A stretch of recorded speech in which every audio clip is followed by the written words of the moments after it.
মে মাসে পাকিস্তানের বিপক্ষে টেস্ট সিরিজের আগে বিসিএল এর 2 রাউন্ড খেলবে জাতীয় দলের ক্রিকেটাররা। প্রায় 6 মাস পর টেস্ট খেলার আগে ক্রিকেটারদের প্রস্তুতির জন্যই এই পরিকল্পনা করছে বিসিবি। তবে এই ফরম্যাটে স্পোর্টিং উইকেটের পরিবর্তে হোম অ্যাডভান্টেজ নেয়ার পরামর্শ হান্নান সরকারের।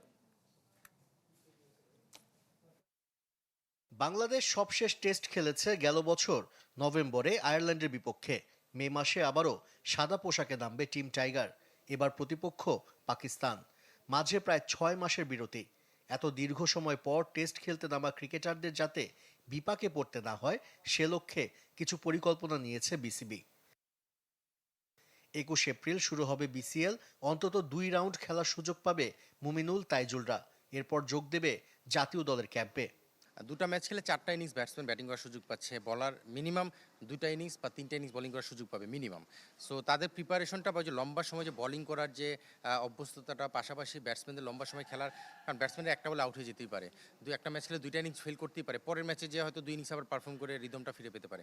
নগদ নিয়ে এলো হার না মানা হার অফার। সর্বনিম্ন 10,000 টাকা রেমিটেন্স নগদে পাঠালে থাকছে স্বর্ণের হার জেতার সুযোগ। ওয়ানডে ও টি-20 ফরম্যাটে স্পোর্টিং উইকেটে খেলার অভ্যাস গড়ছে টাইগাররা। তবে টেস্টের ক্ষেত্রে পরিকল্পনা ভিন্ন হতে পারে। বিসিবির সাবেক নির্বাচক ও কোচ হান্নান সরকারের পরামর্শ, প্রতিপক্ষের শক্তি দুর্বলতা বিবেচনা করে উইকেট তৈরি করা উচিত স্বাগতিকদের। আইসিসি ইভেন্টে যখন আমরা পার্টিসিপেট করি সাধারণত স্পোর্টিং উইকেটে হয়, যেটা ওয়ানডে এবং টি-20। সেই কারণে আমাদের প্রিপারেশন, আমাদের প্লেয়ারদের তৈরি করার যে বিষয়টা, সেটা ওইটার সঙ্গে রিলেট করে করতে হয়। বাট টেস্ট ক্রিকেটে কিন্তু আপনি কন্ডিশনের ইউজের মাধ্যমে নিজের বেনিফিটটা কীভাবে নেওয়া যায় সেটা চিন্তা করতে পারেন। সেটা ফাস্ট বোলিং উইকেট হতে পারে, সেটা স্পিনিং উইকেট হতে পারে, সেটা স্পোর্টিং উইকেট হতে পারে। সো এটা অ্যাবসোলুটলি ওই সময় আমার মনে হয় যে কন্ডিশন বুঝে সেটা চিন্তা করা উচিত।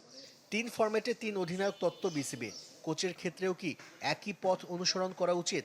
ডিফারেন্ট কোচটা এসে হয়তো একই প্লেয়ারের সঙ্গে ডিফারেন্টভাবে কন্টিনিউ করার চেষ্টা করবে। সো সেই জায়গা থেকে একটা ক্ষতির বিষয় আছে। সেই জায়গা থেকে এখন যে পরিবেশে চলছে বা যে ফরমেশনে চলছে আমাদের কোচিং স্টাফটা, আমি এটাকে অ্যাপ্রিসিয়েট করতে চাই। এবং এখানে যারাই রয়েছেন তারা নিশ্চিতভাবেই ক্যাপাবল। আশরাফুল আছে, সালাউদ্দিন ব্যাসি, স্পেশালি এই দুজন ব্যাটিংটা দেখেন। টেস্ট চ্যাম্পিয়নশিপের এই চক্রে এখনও জয়হীন বাংলাদেশ। আশরিক রুদ্র, চ্যানেল 24, ঢাকা।